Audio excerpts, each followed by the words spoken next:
Estamos ao vivo, mais uma noite nesta quarentena de, enfim, coronavírus.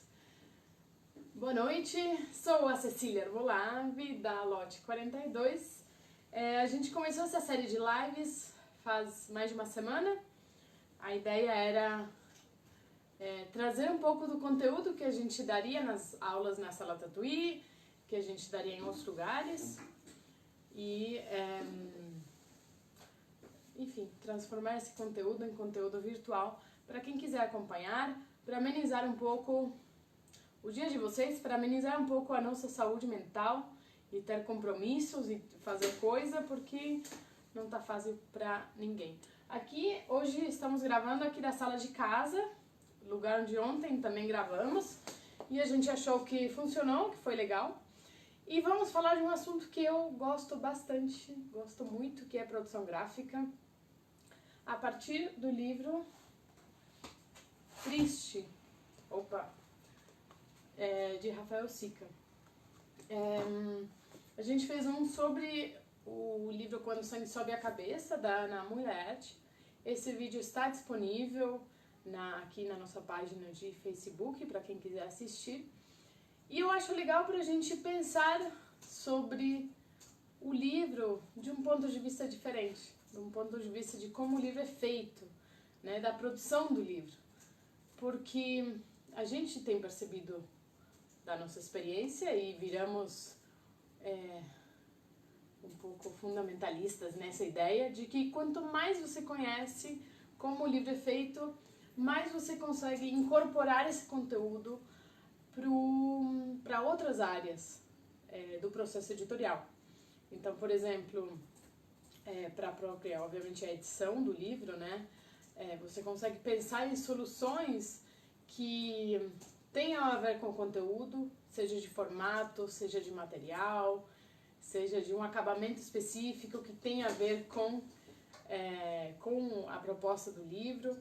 Também serve para quem é do departamento comercial, do departamento de marketing, porque acaba que às vezes o elemento, essa questão do formato pode acabar sendo um argumento para vender o livro.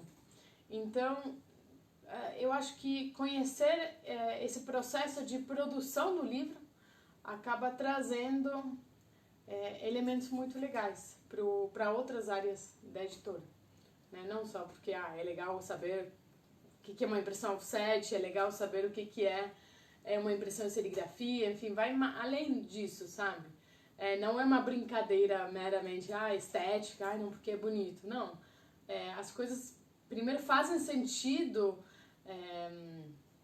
para o conteúdo do livro e também podem trazer outras coisas, né, para a roda toda. Na quinta-feira passada, o João fez uma live direto do LabPub, em que ele falou sobre o processo, quem no processo de edição. Né? Aqui, essa parte não vai entrar nessa minha aula, até porque vai ser uma aula não muito extensa, espero, mas não prometo nada porque eu falo muito. Mas aqui não entra essa parte da edição, da revisão, isso não vai entrar. Aqui o que nos interessa, a roda começa a girar um pouco antes, mas assim, quando o PDF está pronto. Né?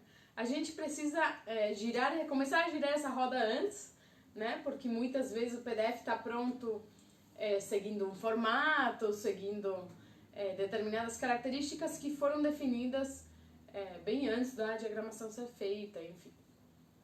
Mas o que eu quero dizer é que toda essa parte de edição, de troca com o autor e tal aqui, não vai entrar tanto. Claro que em casos de editoras pequenas, e se a gente tiver algum editor independente assistindo, acompanhando aqui, quem sabe se sinta identificado, pode comentar, pode levantar a mão ali nos comentários, mas em editoras pequenas, a gente acaba vestindo várias camisetas, às vezes várias ao mesmo tempo e tal, independente do clima. A gente é editor, é produtor gráfico, é do financeiro, enfim, é assessor de imprensa, às vezes tudo no mesmo dia. Então as funções acabam se confundindo. Mas enfim, a produção gráfica é o produtor gráfico, né? Aquela pessoa que vai cuidar do processo de produção do livro e também de alguns momentos prévios, né, à produção. Então, vai ter que orçar com gráficas, vai ter que encontrar soluções, vai ter que ver saídas quando o orçamento está completamente fora do que a gente imagina, vai ter que acompanhar depois todo o processo de impressão, de acabamento, até o livro chegar em mãos. E também é essa pessoa que vai ter que encontrar soluções caso tenha algum problema, não só nesse processo, mas no final. Assim, às vezes, acho que muitos editores podem se identificar com essa situação que o livro fica pronto, tá lindo, chegam as caixas da gráfica e tem algum erro, seja de acabamento, seja de alguma coisa que não estava prevista, e aí tem que encontrar soluções. E às vezes aí o produtor gráfico ou o editor, enfim, ou quem estiver cumprindo essa função vai ter que resolver. Então vamos lá ao livro em questão, né? O livro desta noite é O Triste, do Rafael Sica. É um livro que eu acho muito adequado para os dias de hoje. É um livro em que é uma coleção de desenhos em que sempre tem aí faz um sinal, João, se tá bem enquadrado na imagem. É um livro que sempre tem um personagem dentro de uma cena onde não tem humanos, não tem nenhum ser humano a não ser esse personagem, ele ou ela, que está em situações de solidão. Às vezes, ambientes reais, assim, com ambientes que parecem estar caindo aos pedaços, como esse daqui. Mais pra frente, pra trás, pra cá, né? Beleza. E outros bem mágicos, como um dos meus favoritos, deixa eu ver se eu acho esse daqui. Os mágicos, como esse daqui. Eu sei que a luz não tá ajudando muito, mas enfim. O João pode colocar o link do livro da Loja 42. Eu acho um livro muito adequado para os dias atuais, até profético talvez. Que o personagem está sempre em solidão, está sempre sozinho, né? Como hoje a maioria de nós está sendo obrigado ou indicado a ficar dentro de casa, né, dadas as situações. Estamos nos encontrando, né, na nossa própria solidão, no nosso próprio interior. E é muito curioso porque assim, o livro, enfim, chama Triste, mas é de uma beleza assim muito forte, assim, é inspirador, é uma coisa que você se perde nesses lugares. São lugares onde não tem ninguém, mas não são lugares onde você quer sair, assim, lugares dos quais você quer sair, assim, parece que você quer entrar nesse livro. E tem um pós-fácil do Dr. Paulo Saldiva, que é maravilhoso, assim, ele fala como a tristeza, na verdade, é uma companheira invisível nossa, assim, que se a gente não consegue lidar com a tristeza, a gente não consegue lidar com a sua irmã, que é a alegria. Então, enfim, é um livro maravilhoso, assim, é muito, muito bonito. E quando o Rafael nos mandou os desenhos, a gente ficou pensando como transformar esses desenhos num livro, né? Então, só queria mostrar aqui o texto do Paulo Saldiva.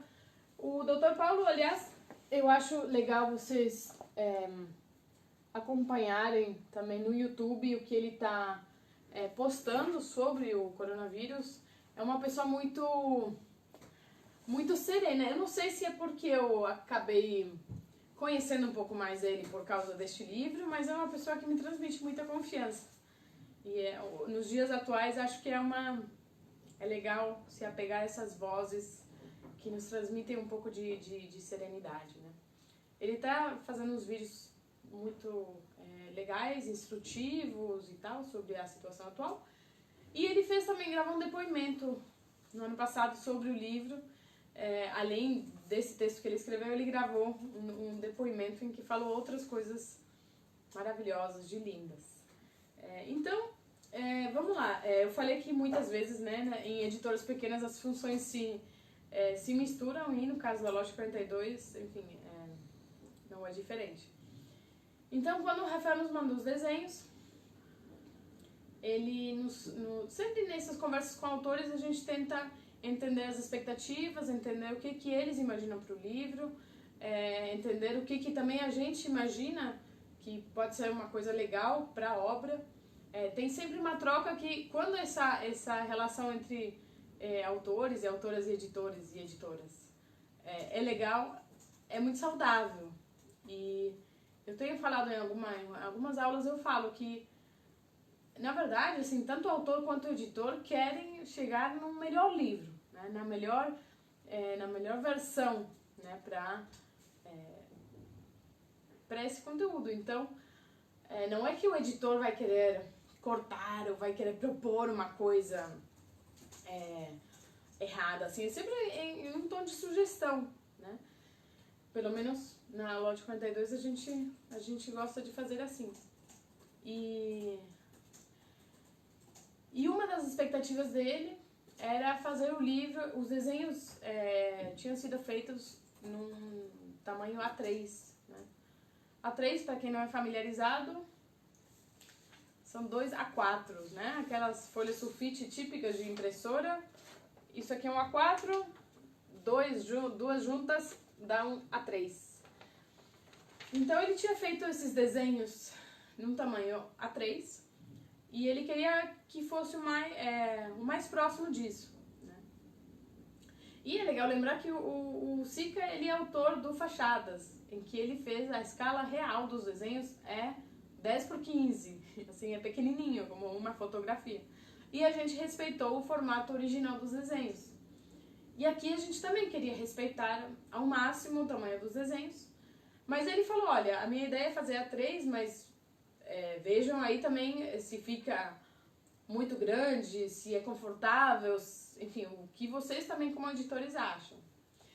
E eu lembro que desde que a gente começou a falar do livro, eu comecei a ver, eu tô olhando pra lá porque eu tô vendo na biblioteca, tem um livro que a gente tem, que é bem grande mesmo, assim, que é A3.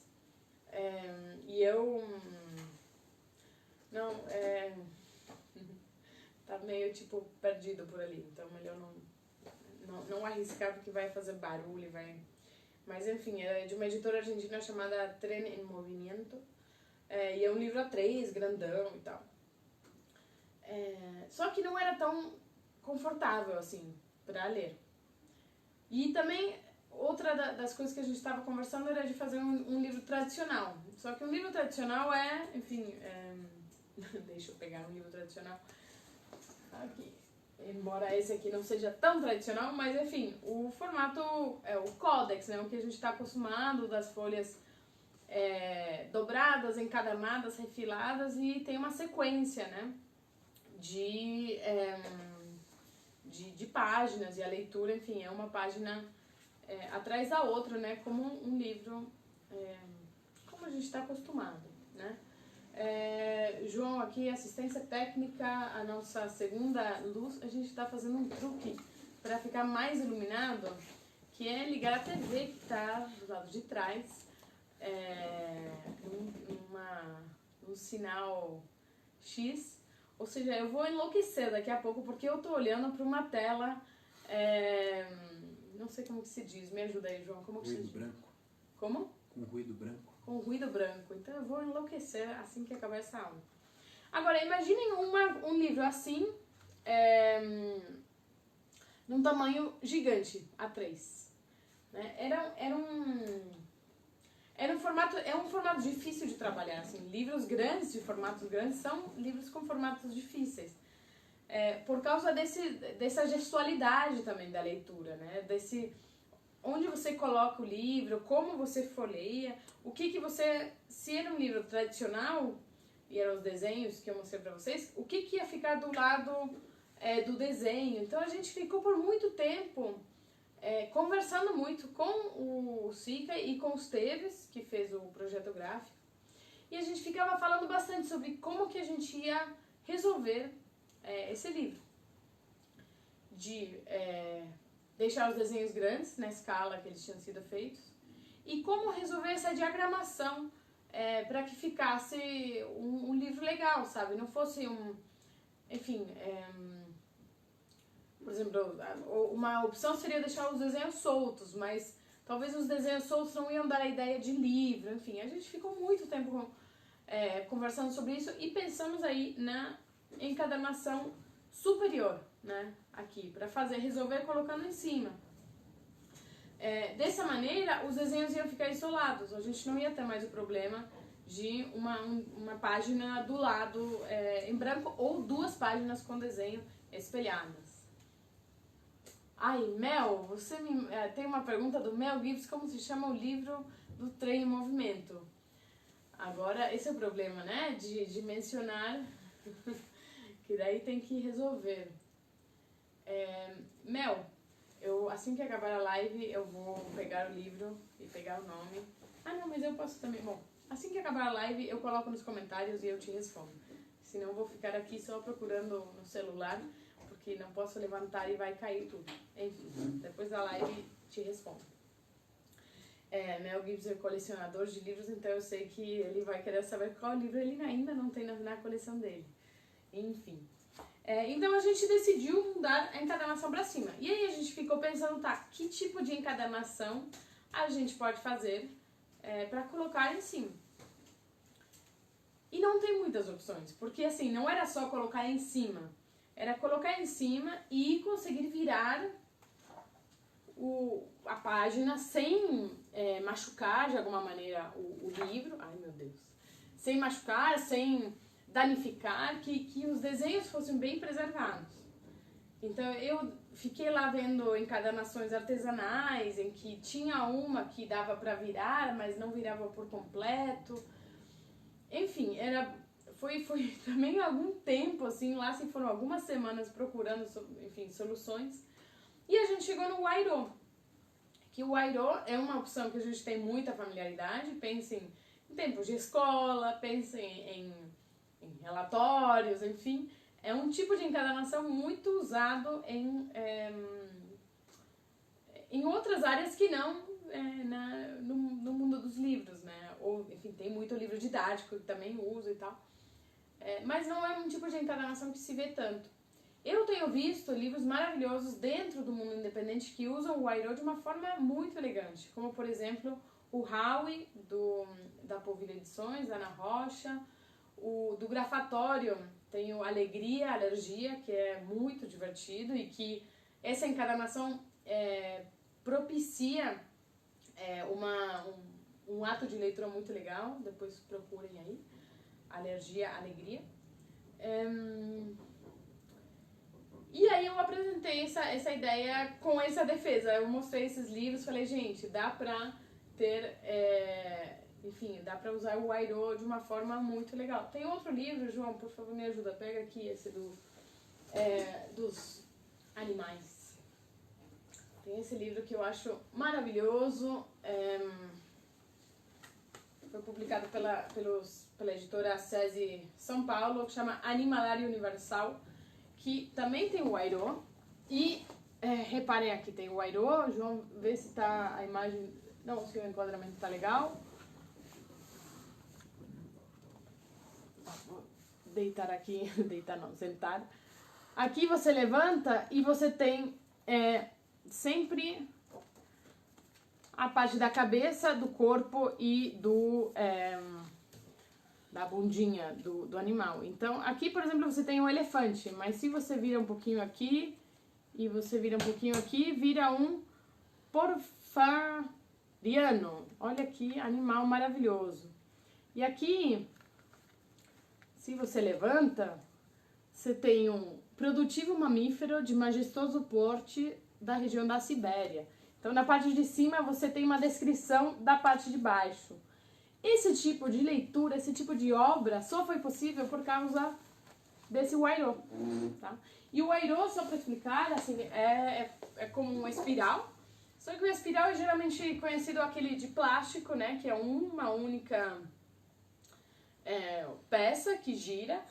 E o Huairô é como se fosse uma garra, né? Que fecha o livro. Então tem que ser furado e é a garra. Então a gente começou a pensar que, beleza, o Huairô não é uma peça naturalmente tão bonita quanto, por exemplo, uma costura artesanal. Mas vamos tirar proveito desse tipo de solução, né? Vamos ver o que tem de bom e como que a gente pode usar de uma forma que seja bonito, sabe? Não necessariamente porque é muito usado em outro tipo de peças, não dá pra extrair beleza dele. Então o que a gente gostou muito é que realmente te permite ver o livro, cada desenho separado, assim. Vamos lá. E aí, então, a gente resolveu que ia ser a encarnação superior. Eu orcei na gráfica, primeiro, para fazer o livro A3, para ver quanto custava. E era muito caro.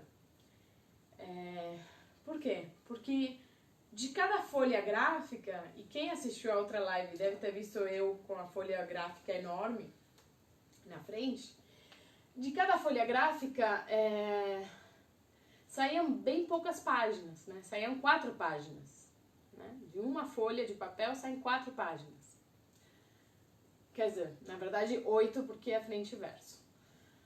E a gente tava aí falando com a gráfica, era muito caro. Aí eu ia mudando um pouco o formato, mandava de novo, continuava caro. Até que eu fiquei no telefone com o orçamentista, nem já o Luiz do comercial, que sempre me ajuda bastante. Esse livro foi feito na gráfica Retec. E eu ficava falando muito com o Luiz, até que eu falei, Luiz, posso falar direto com o orçamentista pra ver, enfim, se ele tem alguma ideia, alguma coisa que possa me ajudar? Aí ele falou que sim. Então lá fui eu e expliquei a situação pra ele. Falei, olha, eu preciso que o livro fique grande, o mais próximo de 1 a 3, mas enfim, que seja mais barato, assim, aproveitando melhor o papel para que seja mais barato. Ou seja, eu quero reduzir, mas não tanto. Quero no limite, assim. Aí ele ficou olhando e me falou, por que você não usa o formato 8? E eu lá no telefone googlando, formato 8. Ele falou da folha 76 por 112. Então, só uma rápida explicação. Os livros são impressos e acabados, mas na verdade eles são impressos em folhas grandes, né? Então, essa folha aqui, por exemplo, isso aqui é meia folha gráfica, por exemplo, né? Mas reparem na dimensão, assim, nem tenho que me aproximar de tão grande que é. Então, ele me falou, procura lá, formato 8 da folha 76 por 112. E aí você vai poder fazer seu livro num tamanho um pouco menor. Então, agora que vem o momento CDF, que eu fiz aqui umas slides de papel. João, vai atrás da câmera para ver se isso aqui me ajuda. Isso aqui vai ser um resumo, tá? Porque tem realmente bastante para ser falado de aproveitamento de papel e tal. Então, só um teaserzinho para vocês ficarem com vontade. Mas vamos lá. Aqui a gente tem a folha 76 por 112. E aqui a gente tem, dá pra ver na imagem os diferentes números, né? Então, de uma folha gráfica a gente pega uma. Se a gente divide pela metade, saem 2 pedaços de 56 por 76, né? A gente mantém a altura e divide a largura. E por aí vai, assim, se vocês agora procurarem aproveitamento de papel tabela de aproveitamento de papel, vocês vão achar essa tabelinha que eu tô mostrando pra vocês. E aí, o tal de formato 8 era esse daqui. Tá dando pra ver? Sim? De 28 por 38 centímetros, né? Então, de todas as folhas de aproveitamento, de todas as opções de aproveitamento de papel, aqui nos interessa é esse aqui, essa 8, tá? Dá pra ver? Mais ou menos, mas ok. O Google é seu amigo, vocês podem procurar. Só pra vocês verem aqui a diferença de um tamanho A3 e o tamanho que a gente ia fazer, que é esse daqui. Então, assim, a gente ia reduzir, mas não tanto, né? Não tanto porque ainda ia ficar grande, né? Acho que dá pra concordar que esse aqui é um livro grande. E aí, a gente entra aqui numa questão que eu vou pular, porque eu até falei um pouco na aula passada de sentido da fibra e tal, mas a gente teve, só para vocês saberem, a gente teve que comprar esse papel com a fibra invertida. Então, só para vocês verem, esse aqui é a tabela da folha, o formato 8, enfim, grande, né? Com o livro ali dentro, né? Vê se dá pra ver, João, por favor. Então, ali tem os 8 pedaços, ou seja, de cada folha, ao invés de 8 páginas, saem 16. Ou seja, realmente diminui bem o custo do livro. Só que o que acontecia? O sentido da fibra, ela... que enfim, na hora de fabricar o papel, a massa de celulose, de fibras todas estão colocadas numa esteira e isso forma um sentido. E esse sentido vai afetar depois o resultado final do seu livro. O sentido da fibra, ele estava nessa direção aqui, né? Nessa direção. Só que se eu cortasse o papel nessa direção e colocasse a capa dessa maneira, a fibra ia se comportar de um jeito errado para o meu livro. Por quê? Porque eu precisava que a capa desse livro fizesse peso para baixo, assim, eu precisava que a fibra corresse desse lado, tá? Tá tudo certo com o carregador? Tá carregando? Não? Quanto tempo a gente tem? Vai nos minutos. Quanto? Vai muito. Bom, a gente tá aqui, o carregador de repente para de funcionar. Agora tá indo? Enfim, bom. Então o que a gente fez? A gente acabou comprando o papel com a fibra invertida. Pra quê? Na hora de cortar o papel, a fibra ficasse no sentido certo. Eu vou pedir pro João colar no comentário ali uma imagem para vocês verem esse mesmo papel, esse papelão da capa. Então vieram os pedaços assim, né? E a gente imprimiu em cima deles. Tinha uma parte dessa entrega veio com a fibra invertida. E na foto que não vai dar certo, não vai dar certo, não tem problema. Mas o que eu queria mostrar pra vocês era como o livro, o papel, quando tá com a fibra invertida, ele fica assim. E é uma coisa física, assim, muda realmente. Então vamos lá, só pra eu saber, tenho tempo ou não tenho tempo, João? Pouco tempo. Pode ir. Tem pouco tempo? Mais 5 minutos. Tá, vamos só pensar numa solução aqui, João. Pega aqui o carregador aqui, porque tenho ainda coisa pra falar. Será que vai acabar no meio? Vai acabar no meio. Bom, vamos lá. Então, a gente decidiu o tamanho do livro, a gente reduziu para que esse tamanho ficasse um livro grande e ainda com bom aproveitamento. Então, o preço começou a fechar. A outra coisa que a gente fez foi como realmente os preços não estavam colaborando, fazendo tudo na gráfica, a gente decidiu desmembrar o processo inteiro. Então, ao invés de pedir para uma gráfica fazer, faz a capa, faz o Write-O, faz tudo, a gente falou, a gráfica vai imprimir o miolo, eu vou comprar o Write-O direto do fabricante, eu vou encomendar a impressão em serigrafia com o Daniel Barbosa, do Caderno Listrado, que ele fez essa impressão maravilhosa. E eu vou encomendar esse acabamento, ou seja, em vez da gráfica fazer tudo, eu vou fazer esse quebra-cabeças. Conseguimos fechar o preço, isso sim, mas isso deu muito mais trabalho e teve vários perrengues aí que a gente não estava esperando. A impressão em serigrafia, em papel craft, deixou o livro com uma solução muito legal que a gente acabou incorporando o Write-O para fazer isso aqui. Ampliar essa capa para capa e quarta capa. Então, ampliar o desenho seria esse daqui, da árvore, e a gente acaba fazendo uma capa gigante, que quando você vê ela separada, também funciona, o verso funciona como raiz. E essa foi uma solução que a gente teve em conversas com o Daniel, sobre, enfim, como que seria a impressão, o que a gente podia pensar para esse livro, e aí surgiu essa ideia de ampliar o desenho e deixá-lo gigantesco nessa capa. Então, vamos lá. Quando você faz esse tipo de coisa, de um livro um pouquinho diferente, você pede bonecos para gráfica. Porque a partir desses bonecos, esses protótipos, você pode ir vendo o que pode melhorar, o que pode mudar.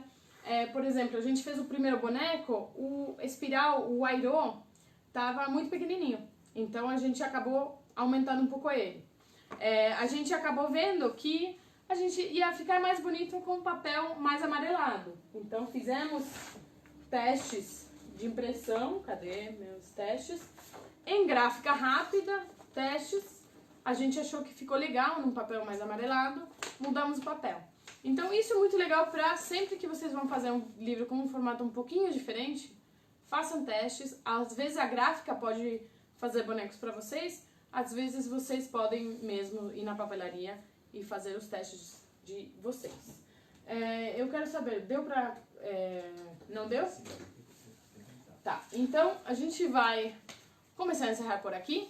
A ideia era alertar vocês sobre possibilidades de impressão, né? Como, por exemplo, a gente misturou aqui uma impressão industrial e uma impressão artesanal, como é a serigrafia. A gente usou acabamento, solução de acabamento, como com o Write-O. A gente acabou terceirizando esse acabamento com uma empresa especializada, que é a Ruth Acabamentos. E tem mais coisas para falar, mas acho que a gente vai encerrar por hoje essa live de uns 40 minutos. E vamos deixar alguns links, como por exemplo o vídeo de produção gráfica que a gente fez. Tem também no site algumas imagens do livro em si, enfim. Tem também o depoimento do Paulo Saldiva, enfim. Agora deu, João. Agora deu, né? Gente, Deu. E tem gente ainda assistindo depois dessa minha despedida? Tem. E tem que improvisar assim, dessa maneira? Meu Deus do céu, tá. Então deixa eu falar mais um pouco aqui, organizar os pensamentos. Bom, quando a gente definiu que ia fazer em serigrafia, só para repassar aqui, a impressão em serigrafia é um tipo de impressão artesanal, pode ser semi-industrializada, pode ser automatizada, mas geralmente em livro é uma impressão artesanal, feita, quer dizer, não artesanal, mas é manual, em que você usa uma tela serigráfica, uma matriz serigráfica, você bota tinta, você usa um rodo e passa tinta e levanta isso aqui e a impressão está feita. No vídeo dá para ver muito bem essa impressão feita pelo Daniel Barbosa, então recomendo vocês assistirem esse vídeo porque dá para ilustrar bem. A serigrafia permite, por exemplo, um tipo de impressão que você repara nela. Assim, é um tipo de impressão que se manifesta. Então, essa daqui, por exemplo, tem um brilho, tem um certo relevo, que uma impressão industrial não teria. Então, eu acho que vale a pena considerar esse tipo de impressão quando faz sentido, né? Não é em todo tipo de livro que você usa serigrafia, porque é um pouco mais caro do que... Bom, pode ser consideravelmente mais cara, não um pouco mais caro. Mas, enfim, não é em todo livro que você precisa usar essa saída. Mas tem alguns casos em que fica muito lindo. Assim, às vezes tem alguns papéis especiais que você imprime em serigrafia e fica um resultado maravilhoso. E também tem alguns papéis em que você não pode imprimir em outra técnica. Por exemplo, o livro da Ana Muller, que tem a capa em papel marrom e a tinta branca. Isso não seria possível com outra técnica. Então, a serigrafia vale a pena para alguns casos. E só para mostrar para vocês, por exemplo, neste boneco a gente fez, ó, parece bem parecido, né? Parece parecido, né? Tá bem parecido, né? Mas isso aqui é uma impressão na papelaria do bairro que a gente fez para testar como ficaria. Em papel craft, bem fininho, não grosso como esse aqui, mas a gente fez para ver como ficaria. E aí, só para mostrar para vocês, o boneco aqui, esse aqui era branco, a gente mudou para um papel amarelinho, chamado de off-white. Muita gente acha que pólen é um tipo de papel e pólen é uma marca, é um modelo da Suzano. Mas enfim, o papel usado foi um papel pólen poroso, que acabou, acho que ajudando bastante pro livro e pros desenhos. Um dos perrengues que deu nesse livro, que acho que é legal alertar, assim, quando você separa todo esse processo, às vezes aparecem alguns custos que você não estava imaginando. Como, por exemplo, a gráfica imprimiu o miolo, entregou refiladinho, intercalado, entregou o miolo certinho, mas entregou em pacotes, né? Então surgiram dois problemas. Um deles foi que a empresa onde estava sendo feito o acabamento, ela não é uma gráfica editorial. Ela é uma empresa de acabamentos e eles têm uma máquina de impressão, mas imprime material promocional. E, para quem faz livros, tem uma isenção de imposto na compra de papel. E esse tipo de papel chama papel imune. E esse papel imune pode ser usado apenas em livro. Apenas em livro. Não dá para comprar papel imune e fazer um folheto. Não dá. Tipo, enfim, em teoria, quer dizer, eu nunca passei por isso, mas me dizem que tem multa, que você pode ir preso, enfim. Parece que a coisa é séria. E o que aconteceu? No nosso livro usou papel imune. Então, os pacotes vinham todos com o aviso que era papel imune, né? A gráfica é como uma gráfica, aproveitar o papel, o pacote do papel, enfim, em branco, e depois de imprimir, eles usam o mesmo papel para fazer os pacotes. E na empresa de acabamentos me falaram, eu não posso receber, não posso ter esse pacote imune, porque se alguém da fiscalização vier e ver esse papel no meu lixo, é um problema para mim. E lá se perdeu um dia, assim, porque a empresa, a gráfica que ia entregar não conseguiu entregar, teve que voltar. E aí no dia seguinte a gente chegou num consenso de que a gráfica ia entregar, e na hora que entregassem todo mundo ia fazer uma força-tarefa para tirar os pacotes e deixar apenas na empresa de acabamento o miolo sem nada. Então esse foi um dos perrengues. E outro foi que, enquanto estavam finalizando o livro, me perguntaram das caixas. Tipo, onde você quer colocar seus livros? E aí eu pensei, nossa, é verdade. O miolo foi entregue em pacotes, não foi entregue em caixas. Então, onde que vão colocar esse monte de livro para me entregar? E aí eu tive que ligar numa empresa que vende caixas reaproveitadas, ver os tamanhos que eles tinham, encontrar um tamanho de caixa bom para esse tipo de livro, comprar, mandar na empresa de acabamento para eles poderem colocar ali. Outro problema que surgiu foi, quando você orça na gráfica, geralmente o pessoal inclui o frete, né, nesse orçamento. E o frete foi feito para a empresa de acabamento, não foi feito para a nossa editora. Então eu tive que pagar um frete para retirar os livros da Ruth e levar no nosso depósito. Então são pequenas coisas que você vai aprendendo no caminho e que, enfim, são problemas que claro, dá para resolver. Às vezes te pegam numa semana ruim, às vezes te pegam de surpresa, mas eu acho que é legal, assim, só como lição é essa, de se você pretende dividir esse processo de impressão e não deixar tudo na gráfica, se prepare, tenha tempo, porque vai dar mais trabalho, vai dar mais problema, tá? Então, é um pouco isso. Desculpem aí esse momento de falso encerramento, quase que eu dei tchau e aí no final fiquei. Eu quero realmente convidar vocês a assistirem esse vídeo, acho que é legal, é divertido, é curtinho e mostra um pouco como foi a produção gráfica desse livro. E foi um pouco isso, a ideia era dar um panorama assim, de possibilidades para impressão, produção, acabamento de livros. Espero que tenham gostado. Amanhã a gente vai fazer uma mudança no horário das lives, anunciaremos isso nas redes sociais, mas nos acompanhem por lá.